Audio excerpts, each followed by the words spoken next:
हरिओम।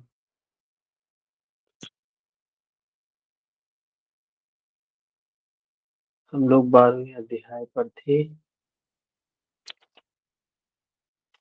जिसमें अर्जुन के कुछ प्रश्न हैं, भगवान श्री कृष्ण के जवाब हैं। शुरू में ही प्रश्न उसने किया कि आपने जो मार्ग बताया, इनमें से श्रेष्ठ कौन है? तो भगवान श्री कृष्ण ने कहा, ज्ञान थोड़ा सा कठिन मार्ग है। अपनी क्षमता के आधार पे आगे बढ़ना थोड़ा सा कठिन होता है। अगर हम किसी के प्रति समर्पित हो जाते हैं तो मार्ग सरल हो जाता है। बोझ हमने किसी और को दे दिया, बस अंतर इतना ही होता है, करना तो हमें ही है सब कुछ। अपने बंधन हमने बांधे हैं तो खोलना तो हमें ही है। बस समर्पण हो गया तो लाभ, हानि, सुख, दुख, इन सबसे व्यक्ति क्या हो जाता है? अलिप्त हो जाता है। दुख होगा तो भी सोचेगा चलो उसी का दिया है, सुख होगा तो भी उसी का दिया है, अपना तो कुछ नहीं है, जो कुछ है उसी का है। तो ये भोक्ता भाव से बचने का आसान तरीका बताया भगवान कृष्ण ने कि समर्पण, श्रद्धा, इससे आसानी से बच सकते। फिर अर्जुन ने प्रश्न किया,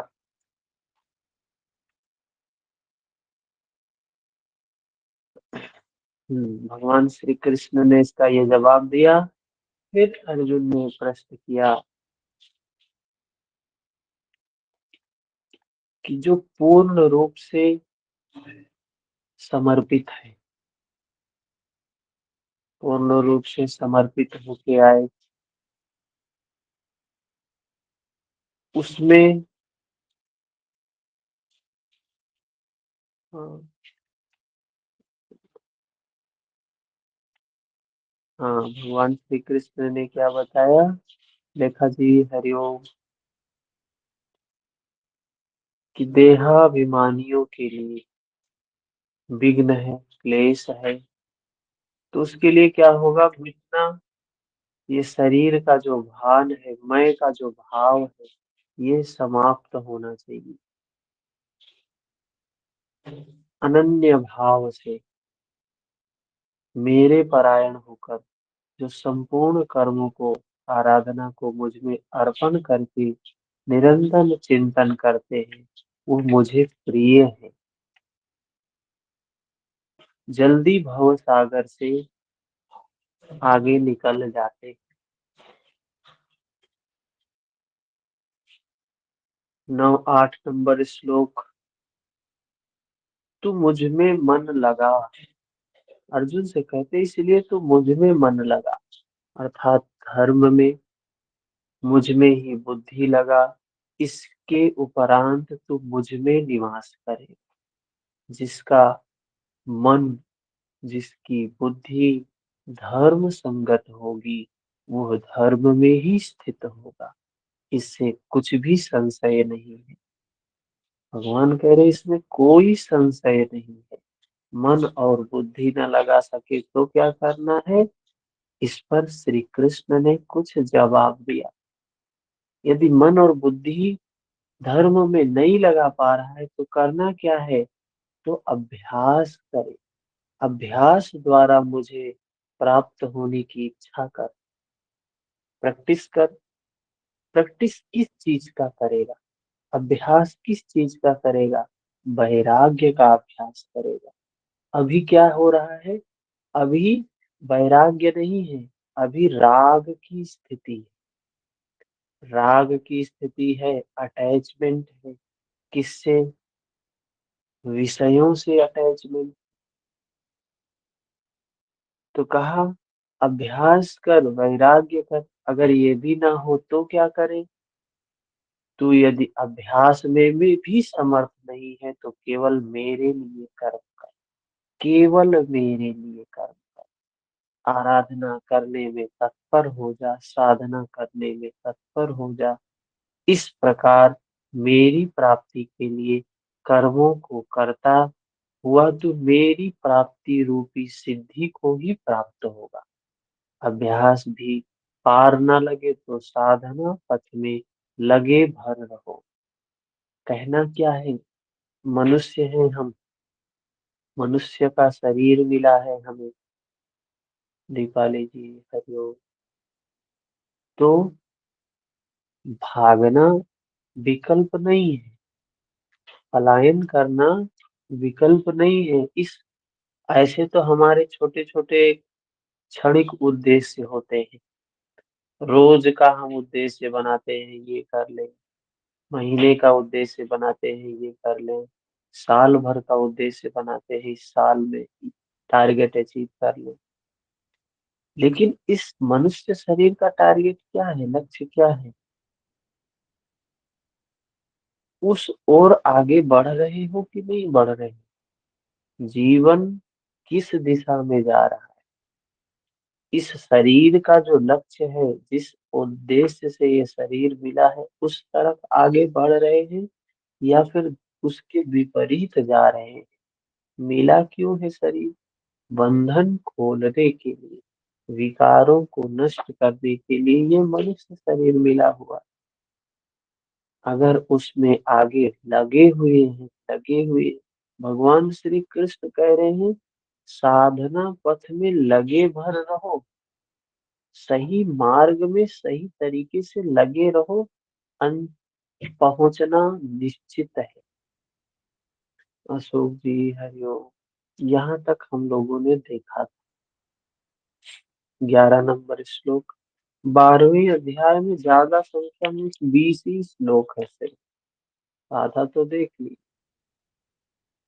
11 नंबर श्लोक। अथैतदप्यशक्तोऽसि कर्तुम् मद्योगमाश्रितः सर्वकर्मफलत्यागम् ततः कुरु यतात्मवान्। यदि इसे भी करने में असमर्थ है तो संपूर्ण कर्मों के फल का त्याग कर। देखिए कितना उपाय भगवान ने बताया। ये कर, ये नहीं कर सकता है तो ये कर, ये नहीं कर सकता है तो ये कर। अभी क्या कह रहे हैं, अगर इसको भी करने में असमर्थ हो, लगे रहने में भी असमर्थ हो, तो संपूर्ण कर्मों के फल का त्याग कर। लाभ हानि की चिंता छोड़। जो कुछ भी हो रहा है, जो कुछ भी कर रहा है, उसमें कर्तापन से मुक्त हो।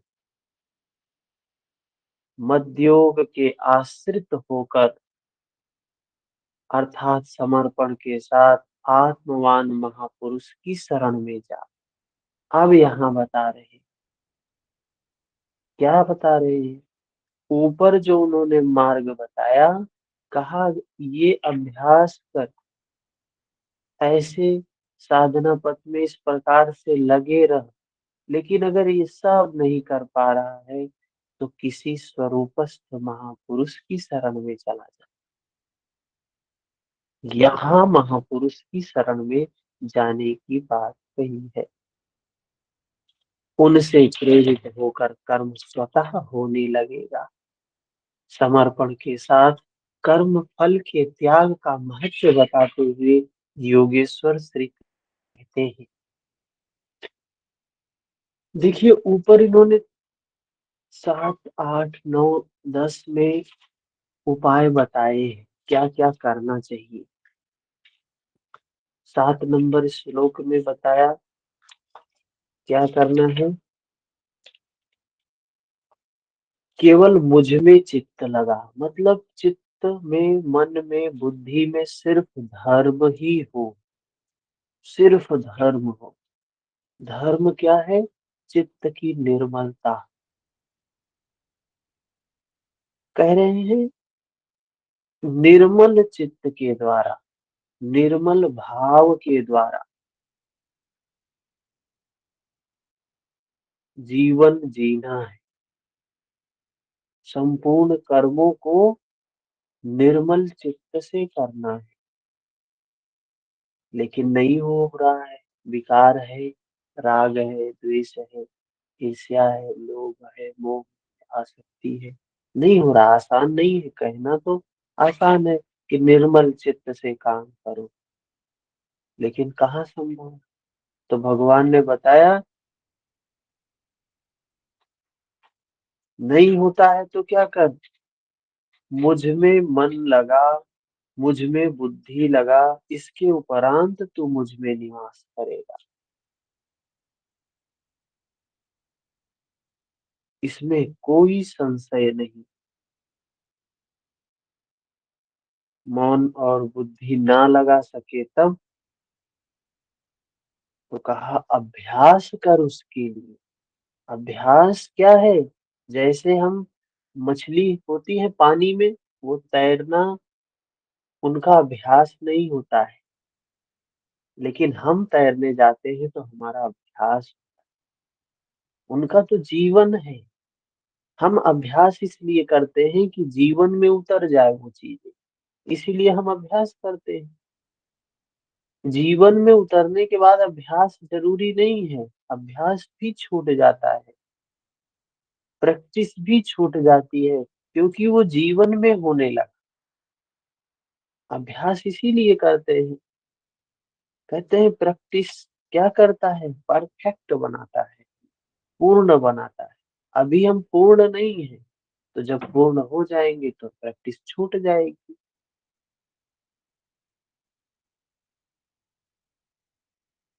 जब हम, कोई गाड़ी है, चलाना नहीं जानते हैं, जब सीखते हैं तो अभ्यास होता है। तो क्या 24 घंटे थोड़ी ना सीखते हैं, थोड़ा देर, आधे घंटे, 1 घंटे सीखते हैं। लेकिन जब चलाना आ गया, पूर्ण रूप से मास्टर हो गए उसकी, जब हम मास्टर हो गए तो फिर अभ्यास नहीं करते। वो सहज स्थिति हो जाती है, हमारे जीवन में उतर जाता है। तो इसलिए कह रहे हैं अभ्यास कर। किसका अभ्यास करना है? अभ्यास उसी का करना है, चित्त की निर्मलता का, धर्म का, धर्म को धारण करने का अभ्यास करना है। धीरे धीरे धारण करे तो धर्म है। धारण करते करते करते करते एक समय आएगा, सहज अवस्था आ जाएगी। जिसको सहजा अवस्था बोला है, समाधि बोला है, तुरिया अवस्था बोला है। भगवान ने कहा अगर इसको भी नहीं कर सकता है, 10 नंबर में बताया कि तू अभ्यास में भी असमर्थ है तो केवल मेरे लिए कर्म कर। मतलब प्रैक्टिस भी नहीं कर सकता है, तो जो कुछ भी हो रहा है, जो कुछ भी कर रहा है, मेरे लिए सिर्फ कर। क्या कर? मेरे लिए, उस निर्मलता के लिए। इस प्रकार मेरी प्राप्ति के लिए कर्मों को करता हुआ तू मेरी प्राप्ति रूपी सिद्धि को प्राप्त करेगा, मुझे प्राप्त करेगा।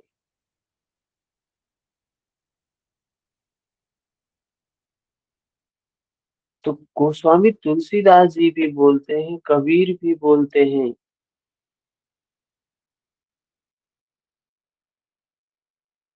जाने तुम्हें तुम्हें हो जाई। उसको जानते जानते वही हो जाता है व्यक्ति। उसको खोजते खोजते स्वयं खो जाता है व्यक्ति। 11 नंबर में बताया कि अगर वो भी नहीं कर सकते हो, तो किसी सदगुरु के शरण में चले जाओ, किसी स्वरूपस्थ महापुरुष के शरण में चले जाओ।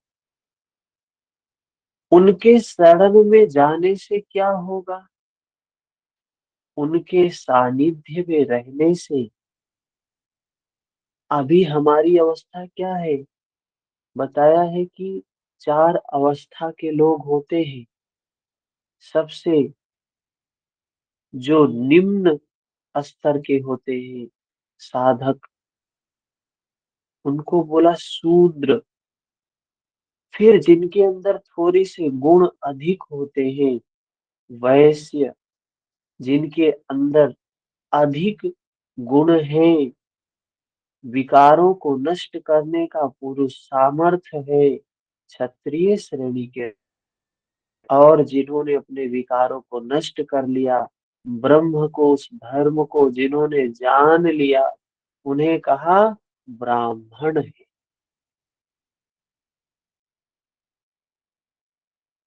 तो उस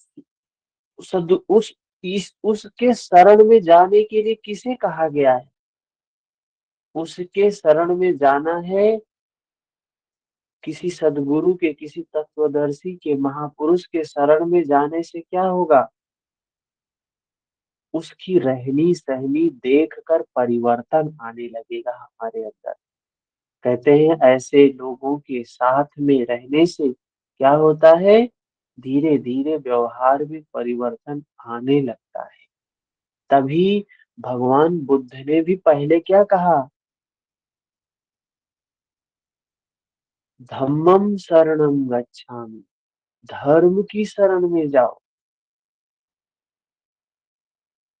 धर्म की शरण में गए, भगवान श्री कृष्ण ने भी कहा। फिर बताया नहीं होता है तो संघम शरणम गच्छामि, संघ के शरण में जाओ। ऐसे महापुरुषों के संग में जाओ जिन्होंने सत्य का दर्शन कर लिया, या जिन्होंने धर्म का आचरण कर लिया, जिनके आचरण में उतर गया, जिन्होंने उसको साध लिया। परिवर्तन आने लगेगा धीरे धीरे। समर्पण के साथ कर्म फल के त्याग का महत्व बताते हुए योगेश्वर श्री कृष्ण कहते हैं, जब हम समर्पित होके कोई कर्म करते हैं तो उसका लाभ क्या है, क्या मिलता है? कोई आसक्ति नहीं है, कोई इच्छा नहीं है, कोई कामना नहीं है, बस सिर्फ निष्काम भाव से कर्म कर रहे हैं। तो क्या प्राप्त होगा? तो बताते हैं 12 नंबर श्लोक में, श्रेयो हि ज्ञानम अभ्यासाज्य ज्ञानात्ययनम विशिष्यते ध्यानात् कर्म फल त्यागाच्छान्तिरन्तरम्। केवल चित्त को रोकने के अभ्यास से, ज्ञान मार्ग से कर्म में प्रवृत्त होना श्रेष्ठ है। क्या बताया? केवल चित्त को रोकने के अभ्यास से, ज्ञान मार्ग से कर्म में प्रवृत्त होना श्रेष्ठ है। अच्छा, कर्म क्या है? कर्म जो, जिस लिए ये शरीर मिला है, बंधन खोलने के लिए मिला है, अपने विकारों को नष्ट करने के लिए मिला है। विकारों को नष्ट करने के लिए ये शरीर मिला है, तो उस विकारों को नष्ट करने का जो काम है वही कर्म है। अगर विकार नष्ट हो रहे हैं तो कर्म है, विकार नष्ट नहीं हो रहे हैं तो क्या है? कर्म नहीं है। तो कहा कर्म, ज्ञान से कर्म में प्रवृत्त होना श्रेष्ठ है। ज्ञान क्या है? पूरा पता होना चाहिए अपने बारे में, मैं कहाँ हूँ, किस स्तर पे खड़ा हूँ। जब तक हमें ये नहीं पता होगा हम कहाँ हैं, तो हम क्या कर सकते हैं? अपनी अवस्था नहीं पता है। अगर हमें ये नहीं पता है मैं बीमार हूँ, मुझे बीमारी कौन सी है और बीमारी की अवस्था क्या है, तो डॉक्टर चिकित्सा क्या करेगा? कुछ नहीं कर सकता है। या हम ही नहीं जाएंगे, फिर डॉक्टर के पास नहीं जाएंगे जब हमें पता ही नहीं कि हमें बीमारी। तो हम डॉक्टर के पास क्यों जाएंगे, चिकित्सक के पास क्यों जाएंगे? तो ज्ञान का मतलब अपने बारे में पूर्ण ज्ञान होना, अपने बारे में। अभी हम जिसको मैं समझ रहा हूँ उसके बारे में, मैं क्या है, ये अहम के बारे में, ये अविद्या क्या है, अस्मिता क्या है, राग क्या है, द्वेष क्या है, अभिनिवेश क्या है, सबके बारे में पता होना चाहिए। मतलब अभी मैं विकारों को मैं कह रहा हूँ, अर्जुन अभी मोह को मैं कह रहा था, ब्रह्म को, भीष्म को मैं कह रहा था, द्रोण द्वैत के आचरण रूपी द्रोणाचार्य को मैं कह रहा था। अभी उसको सारे विकार मैं नजर आ रहे थे। भगवान श्री कृष्ण ने उसे दर्शन कराया, उसे दिखाया। वो उस सच्चाई से अवगत हुआ कि मैं इन विकारों से परे हूँ, मैं ये विकार नहीं हूँ। जब तक वो विकारों को जानेगा नहीं तब तक विकार से अलग कैसे होगा? तो कहा ज्ञान मार्ग कर्म में प्रवृत्त होना श्रेष्ठ है। अपने बंधन को खोलने के लिए ज्ञान योग श्रेष्ठ मार्ग। ज्ञान योग कठिन है, पीछाया है। भगवान ने कहा कर्म में कर्म योग आसान है, इस समर्पित हो गए, आसान है समर्पण।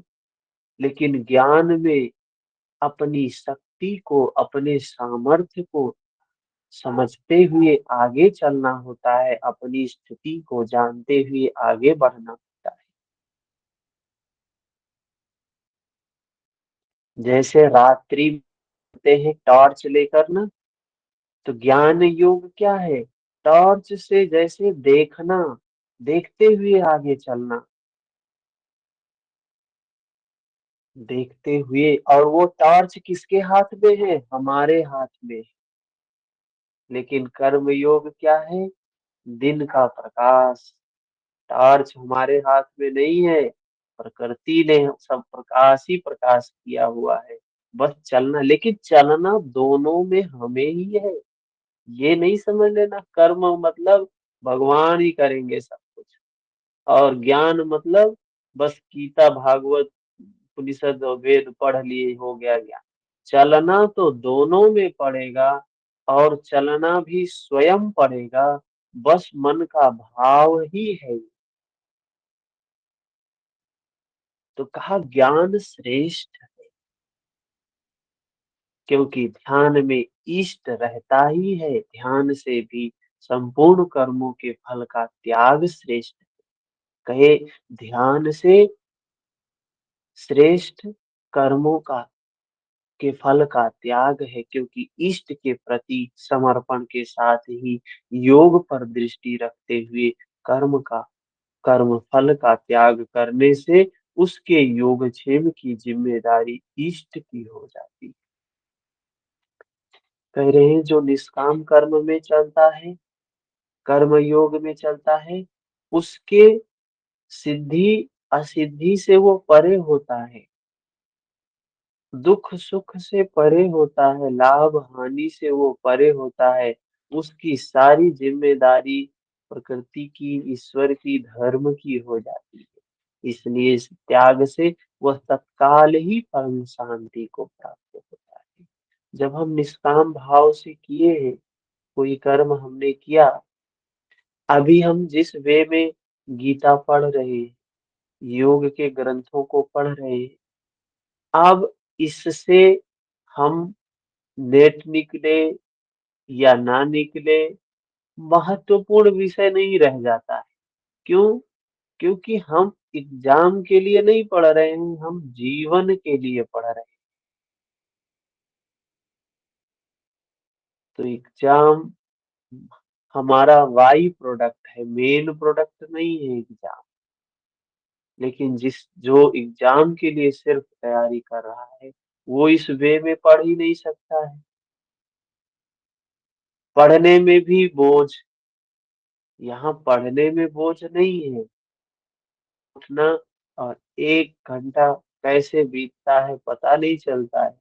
लेकिन जब हम बोझ समझ के किसी चीज को पढ़ते हैं तो क्या होता है, एक एक मिनट भारी लगने लगता है, समय क्यों नहीं बीत रहा। हम्म। तो ये जीवन है, बस जीवन जीने का तरीका ही है, भाव बदला कि स्थितियां बदल गई। तो कह रहे हैं जो त्याग के साथ, फल के त्याग के साथ कर्म करता है, वह परम शांति को प्राप्त होता है। अभी तक योगेश्वर श्री कृष्ण ने बताया कि अव्यक्त की उपासना करने वाले ज्ञान मार्गी से समर्पण के साथ कर्म करने वाला निष्काम कर्म योगी श्रेष्ठ है। अच्छा, इसके पीछे क्या बताया था, ज्ञान मार्गी श्रेष्ठ। अभी कह रहे हैं कर्म योगी श्रेष्ठ है। दोनों एक ही कर्म करते हैं, किंतु ज्ञान मार्गी के पथ में व्यवधान अधिक होता है, क्योंकि टार्च उसके हाथ में है, जहां देखेगा वही दिखाई देगा, अगल बगल नहीं दिखाई देगा। जबकि वो दिन का जब प्रकाश होता है तो चारों तरफ दिखाई देता है।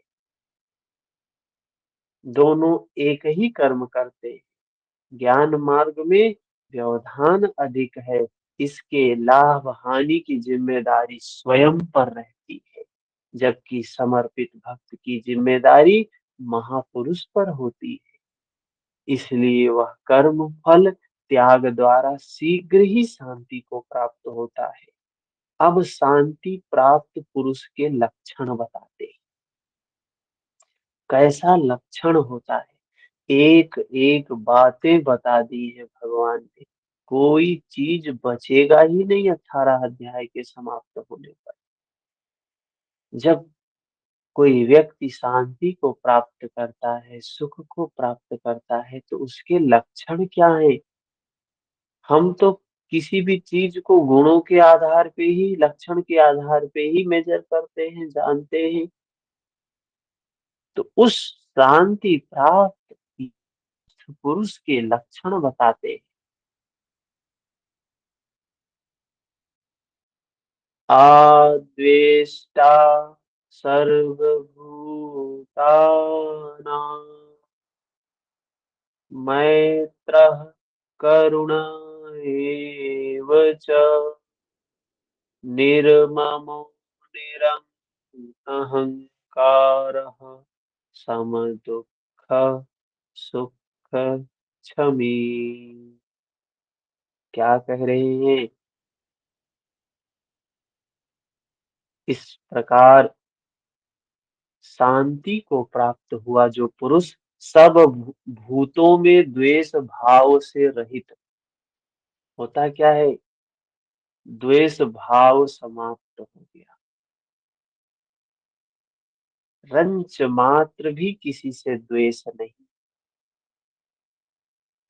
सबका प्रेमी, सबका प्रेमी है, हेतु रहित दयालु है। कहते हैं हम दया करते हैं, हमारी दया में भी हेतु होता है, करुणा में हेतु होता है, मैत्री में हेतु होता है, लेकिन वो कैसा हो जाता है, संत हो जाता है, साधु हो जाता है, समता में स्थित है, किसी से कोई बैर भाव नहीं, सबको समान देखने वाला, सबसे प्रेम करने वाला, सब पर दया करने वाला, जो ममता से रहित है, अहंकार से रहित है, सुख दुख की प्राप्ति में सम तथा क्षमावान है। ऐसी स्थिति आती होगी, आती है, तभी भगवान बोल रहे हैं। और सहज ही आती है, बड़ी चीज नहीं है, उसके लिए बहुत परिश्रम करने की जरूरत नहीं होती है, बस लगे भर रहना काफी है। पीछे टेक्निक बताया भगवान ने कि जो स्वरूप को प्राप्त कर लिया, द्वेष नाम की चीज ही नहीं रहेगी उसमें। आज हमारे मन में क्या होता है, लोभ है, मोह है, द्वेष है, क्रोध है, ईर्ष्या है, दुर्भावना है। ये विकार भरे पड़े हैं, भरे पड़े। इन विकारों को ही निकालना है धर्म, इन विकारों को ही निकालना है योग, इन विकारों से ही मुक्त होना है मुक्ति। और विकार विमुक्त अवस्था उस ब्रह्म की है, उस ईश्वर की है, उस धर्म की है। तो कह रहे हैं जो अपने विकारों को निकाल लेगा वो सब में समभूतो, सभी भूतों में, मनुष्यों में ही नहीं, संपूर्ण जीव जगत, पेड़ पौधे पशु पक्षी, सबसे समान भाव से प्रेम करें। किसी का अमंगल कर भी नहीं सकता है। अगर वो उस अवस्था में स्थित हुआ ना, तो पेड़ के एक पत्ते को भी तोड़ना उसके लिए दुर्लभ है। एक पुष्प को भी नहीं तोड़ सकता है। प्रकृति के किसी भी चीज को वो खंडित नहीं करेगा। उसकी रक्षा,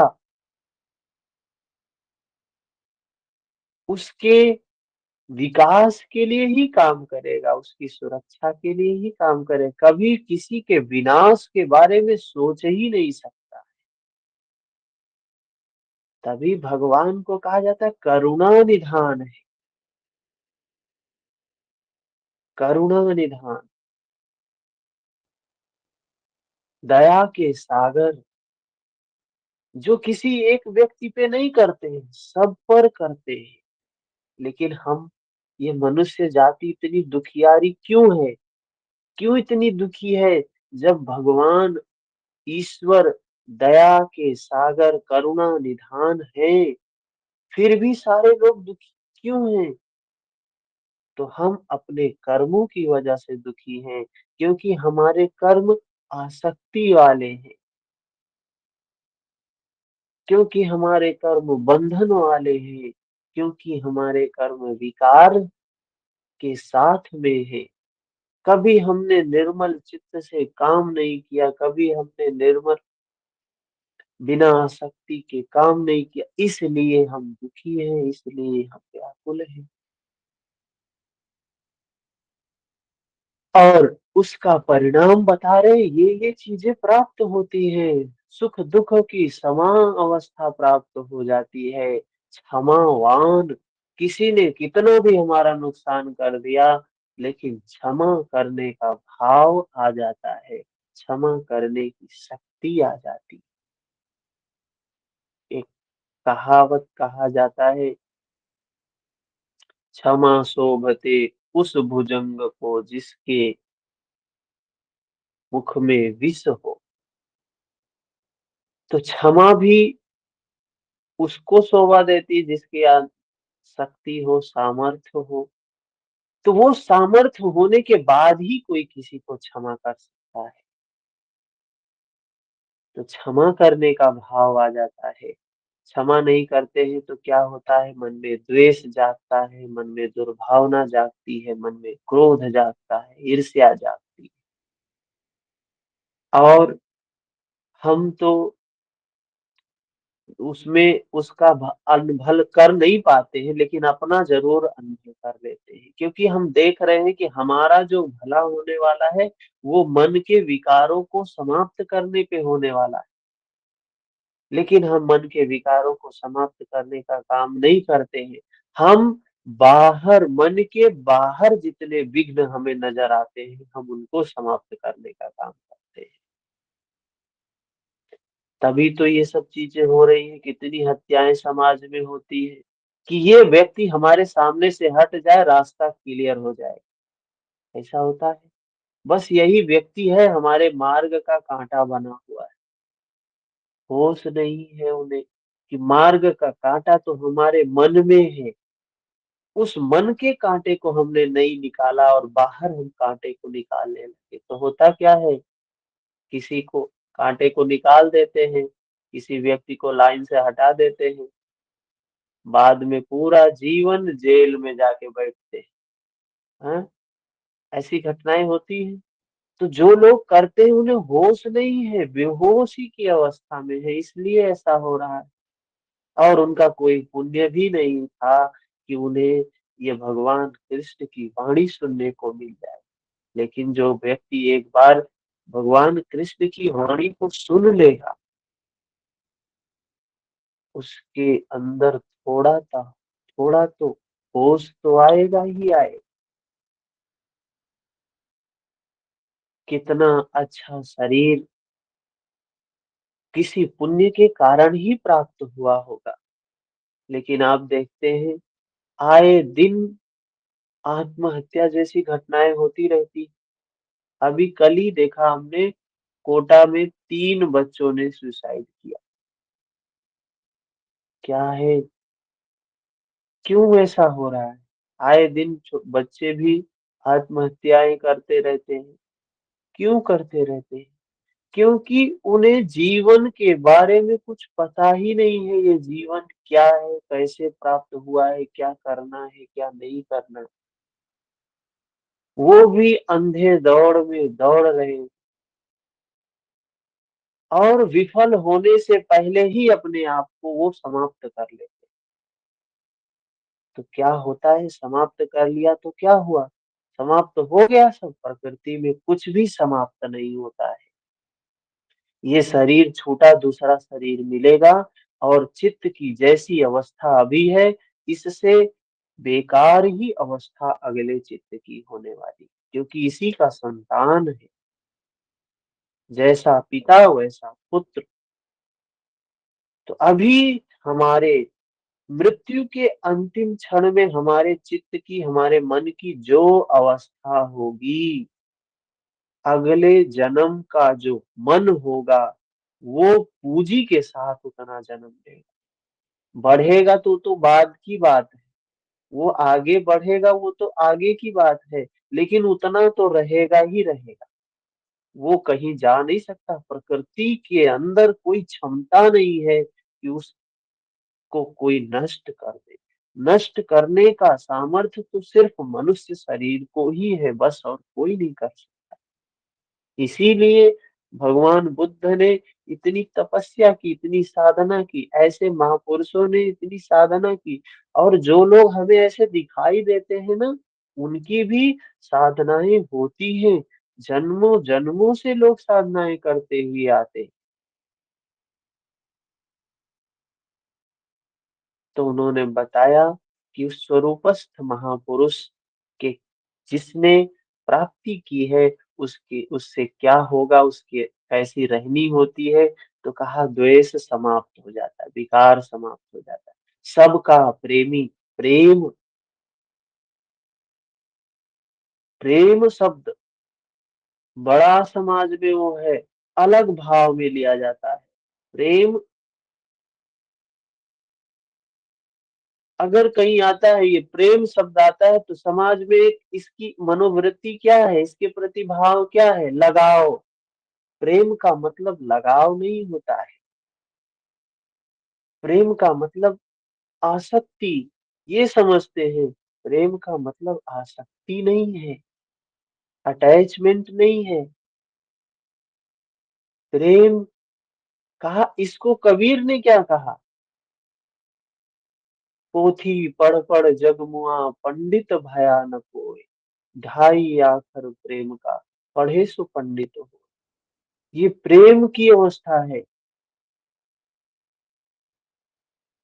कोई सन्यासी था, उसकी मृत्यु कहानी है।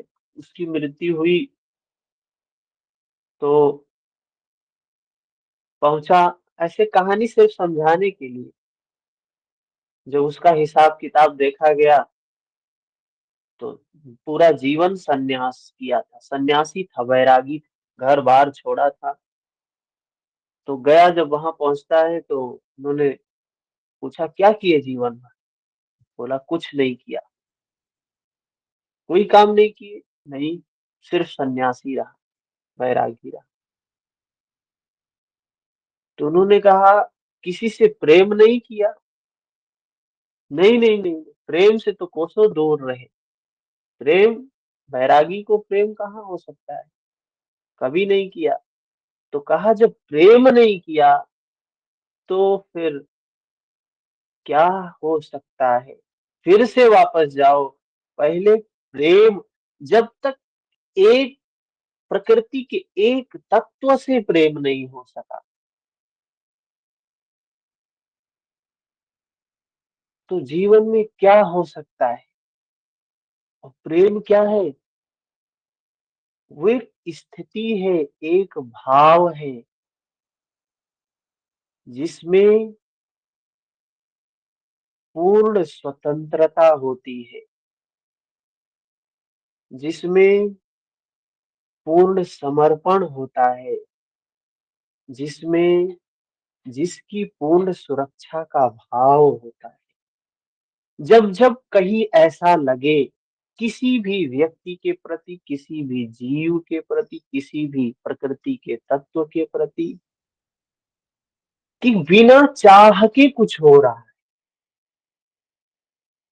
कोई चीज चाह नहीं रहे हैं, इफर्ट में, वापस में हम कुछ नहीं चाह रहे, सिर्फ देने का भाव जहाँ पे आता है जीवन में, ऐसे ऐसे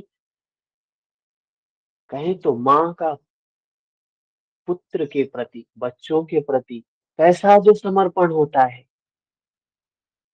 वो प्रेम है। वो बदले में कोई चाह नहीं है, वहां कोई चाह नहीं है। जो माँ का समर्पण होता है, वो क्या है? प्रेम है। और सदैव चिंता होती है उसकी सुरक्षा की, और उनकी रक्षा में अगर अपने भी प्राण चले जाएं तो उसे तनिक भी किंचित मात्र भी सोचना भी नहीं होगा। तो ये प्रेम की अवस्था है कि सिर्फ उसके ही कल्याण के लिए, वह स्थिति ब्रह्म की है, वह स्थिति ईश्वर की है। कहते हैं करुणा निधान, जिसका प्रेम, जिसने एक व्यक्ति से ऐसा प्रेम नहीं किया, वो जीवन में आगे कैसे कर सकता है? एक ही प्रस्फुटन है, वो द्वार का खुलना है। उस ब्रह्म के द्वार का खुलना ही है प्रेम की शुरुआत, कहीं एक तत्व से होना, जिसमें सिर्फ देने का भाव, जिसमें सिर्फ उसकी सुरक्षा का भाव, बदले में कोई चाह नहीं। लोग क्या कहते हैं कि हम प्रेम करते हैं, तो प्रेम के नाम पे क्या होता है? वासना होती है, आसक्ति होती है, मोह होता है। प्रेम करते हैं, बिना तुम्हारे नहीं रह सकते।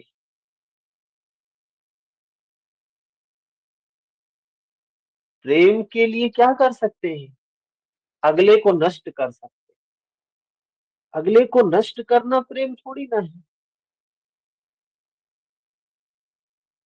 अगले की सुरक्षा के लिए, अगले की खुशी के लिए कुछ अपने आप को दूर कर लेना तो कर सकते हैं। अगर अगला आदमी उसमें खुश है, अगले को लगता है कि ये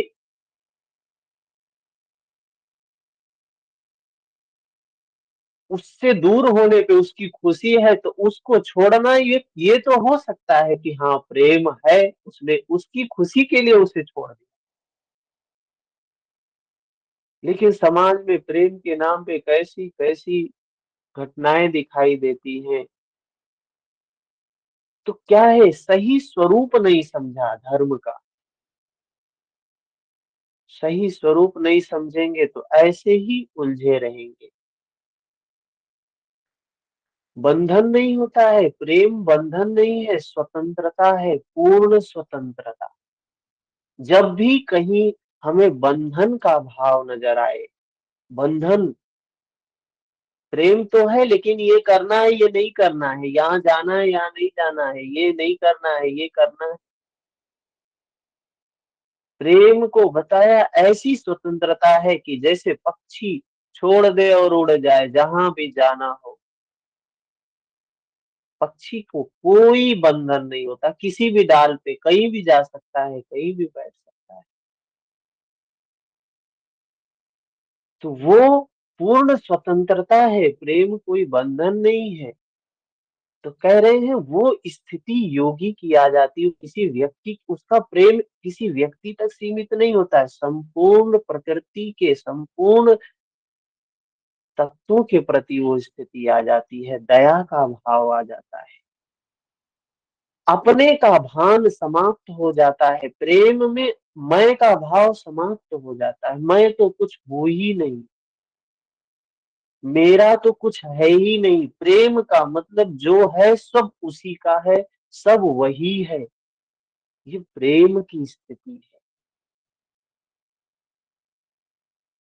आगे 14 नंबर श्लोक में बताते हैं, संतुष्टः सततम योगी ययात्मा दृढ़ निश्चयः मय्यर्पित मनो बुद्धि यो मद्भक्तः स मे प्रियः। भगवान कह रहे हैं, कैसा भक्त मुझे प्रिय है, कैसा भक्त मुझे प्रिय है, जो निरंतर योग की पराकाष्ठा से संयुक्त हो, जो प्रेम किसी एक व्यक्ति से नहीं, प्रकृति के संपूर्ण तत्वों से वही प्रेम करे। जो प्रेम हमें किसी एक व्यक्ति के या किसी एक वस्तु से या किसी एक तत्व से होता है, ये भाव हमारे लिए मन में आते हैं, उसकी सुरक्षा का भाव, उसकी स्वतंत्रता का भाव, उसके विकास का भाव, वही भाव प्रकृति के संपूर्ण जगत के प्रति, तत्व तत्व अणु अणु के प्रति आ जाए। कह रहे हैं योग की पराकाष्ठा जो मैत्री में स्थित हो जाए, अनंत मैत्री में स्थित हो जाए, सबके प्रति मैत्री ही मैत्री जिसके मन में हो। कह रहे हैं योग की पराकाष्ठा है, लाभ हानि में संतुष्ट हो, लाभ हो या हानि हो कोई मतलब नहीं, लाभ हानि से कोई मतलब नहीं, लाभ हानि से परे, यश अपयश से परे, दुख सुख से परे, मन तथा इंद्रियों सहित शरीर को वश में किए हुए हो, मन भी वश में हो, इंद्रियां भी वश में हो, दृढ़ निश्चय वाला हो, वह मुझ में अर्पित मन बुद्धि वाला मेरा भक्त मुझे प्रिय है, ऐसा व्यक्ति मुझे प्रिय है। ऐसा हम बने तो हम उसके प्रिय हैं। हम उसे खोजेंगे मंदिरों में, मस्जिदों में, गुरुद्वारों में, मूर्ति में, फोटो में, कहाँ मिल जाएगा वो। पहले अपने मन की अवस्था को हमने देखा नहीं, कहा कस्तूरी कुंडल बसे मृग ढूंढे बनवाए, वो तो हमारे अंदर ही है। मन विकारों से भरा हुआ है, उसके लिए जगह ही नहीं। तो विकारों को बाहर निकाल, वो तो है ही अंदर में, वो सत्य तो है ही, वो शाश्वत तो है ही। सारे विकार निकल जाएंगे, मन निर्मल हो जाएगा, मुक्त हो जाएंगे, शुद्ध हो जाएंगे, बुद्ध हो जाएंगे। भगवान कह रहे हैं ऐसा भक्त मुझे प्रिय है, ये काम कर तो मुझे प्रिय है। लेकिन हम क्या कहते हैं, मुझे ऐसा भगवान प्रिय नहीं। मुझे कैसा भगवान प्रिय है, जो सुबह नहाए धोए और 4 अगरबत्ती सुलगा दे, थोड़ा सा प्रार्थना कर ले, थोड़ा सा भजन कर ले और 10-20 बार नाम ले ले उसका, बस हमारा काम कर दे, हमें ऐसा भगवान प्रिय है। लेकिन भगवान कृष्ण कह रहे हैं मुझे ऐसा भक्त प्रिय, तो हमारा धर्म कहाँ चला गया। भगवान कृष्ण ये काम करने के लिए कह रहे हैं, हम और कोई काम कर रहे हैं, कहाँ चला गया हमारा धर्म। वो कुछ करने के लिए कह रहे हैं, हम कुछ किए जा रहे हैं धर्म के नाम। क्या यही धर्म है? 15 नंबर श्लोक में फिर कहते हैं, यस्मान्नो द्विजते लोको लोकानो द्विजते च यः हर्षा भयोर्वेगै मुक्तो यः स च मे प्रियः। जिससे कोई भी जीव उद्वेग को प्राप्त ना होता, नहीं होता, जिससे कोई भी जीव उद्वेग नहीं प्राप्त होता है। अभी किसी मनुष्य को देख के ही मन में तरंगे बदलने लगती है, उद्विग्न हो जाता है। कुछ कुछ मनुष्यों को देखकर मन में क्या होती है, उनकी तरंगे ऐसी होती हैं कि मन विचलित हो जाता है। कुछ नहीं कहा उन्होंने, कुछ नहीं बोला उन्होंने, कुछ नहीं किया, बस उनका प्रेजेंस ही होना मन विचलित करने लगता है। तो कह रहे हैं कि वो निर्मल चित्त वाला जो है ना, उससे किसी जीव को उद्वेग नहीं आता। हम क्या करते रहते हैं, जलाते रहते हैं दूसरों को अपने कार्यों से। हम जानबूझ के ऐसा काम करेंगे अगला आदमी जले जले, लेकिन होश नहीं है। हम जब तक खुद नहीं जलेंगे दूसरे को कहां से जला सकते हैं। हम जलते होते हैं, अंदर में होश होता नहीं, पता होता नहीं, हम कहते हैं हमने जला दिया, हमने उसको जला दिया, हमने देखो उसको जला दिया। जो स्वयं भी किसी जीव से उद्विग्न नहीं होता है, जो न दूसरे को उद्विग्न करता है, जो स्वयं शांत है, वो दूसरों को अशांत कैसे कर सकता है। और जो दूसरे से कभी परेशान ना हो, एवं हर्ष संताप भय समस्त विक्षेपों से मुक्त है, वह मुझे प्रिय है। तो देख रहे हैं, ये कितनी सुंदर व्याख्या बता रहे हैं भगवान, कितनी सुंदर बात बता रहे हैं कि मुझे कौन प्रिय है, जो ऐसे ऐसे स्थिति को, ऐसे ऐसे अवस्था को, ऐसे ऐसे मन के भाव को धारण करने वाला है, वही वही मुझे प्रिय है। ये क्या है, ये जो जो चीजें कह रहे हैं धारण करने को, यही धर्म है। धर्म क्या है, सील धर्म का नींव है। और कबीर क्या कह रहे, सीलवंत सबसे बड़ा, सब रत्नन की खान। ये सील ही कह रहे हैं, यम नियम को कह रहे हैं, अहिंसा सत्य स्तेय ब्रह्मचर्य अपरिग्रह शौच संतोष तपः स्वाध्याय ईश्वर, इसी को कह रहे हैं, इसको धारण करो, योग यही है। हमने इसको लात मार दिया था, इसको कौन पालन करेगा, ये हमारे लिए थोड़ी ना है। हमारे लिए तो सिर को नीचे पैर को ऊपर कर लिया, कुंभक कर लिया। योग का नींव गायब, भवन खड़ा हो गया। कैसा होगा भवन, कोई मतलब का नहीं है। सील ही पालन करो, यम आसन प्राणायाम।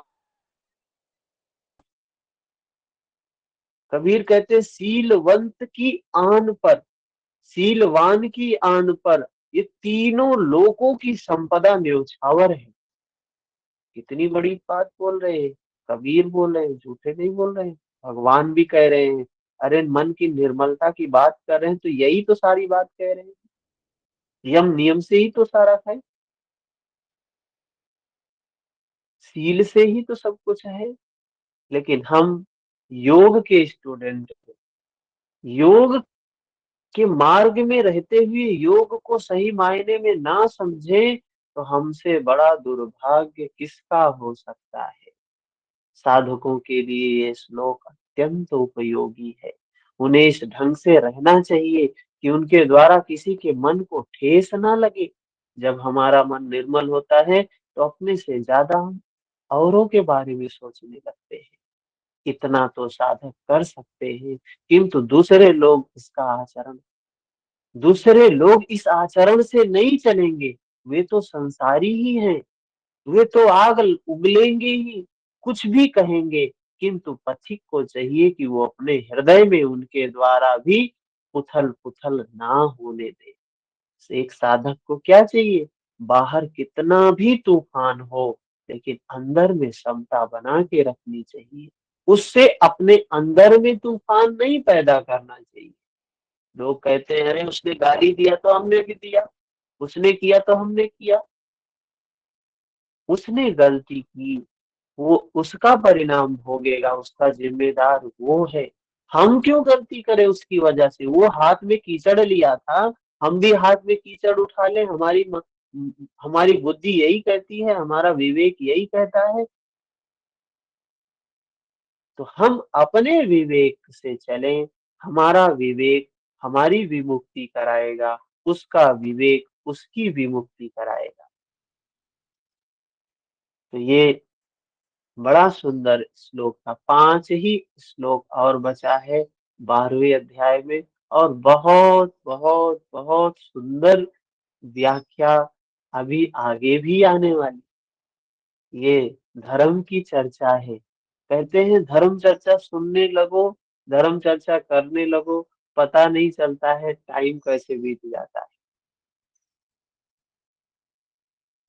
तो ये धर्म की बातें हैं। वैसे क्लास होती भगवत गीता की तो सारे लोग बोरिंग, क्या है ये, क्या चल रहा है, अटेंडेंस देना होता है क्लास में। लेकिन यहाँ ऐसा कोई बंधन नहीं है। ये बंधन से रहित है। आप स्वेच्छा से, सारे लोग स्वेच्छा से जुड़ रहे हैं, कोई जबरदस्ती नहीं आया है यहाँ। ठीक है, किसी का कोई प्रश्न है तो बताएं, पूछ सकते हैं।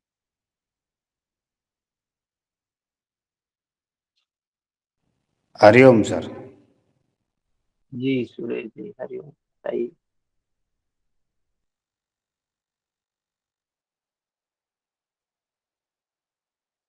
ठीक है, मिलते हैं अभी थोड़ी देर बाद क्लास में 7:15 बजे हठ योग की क्लास में। तृतीय अध्याय का सार आज होगा। भैया, हाँ हेलो। रेखा जी, हरिओम। आवाज आ रही है मेरी? हाँ आ रही है यार। हरिओम भैया।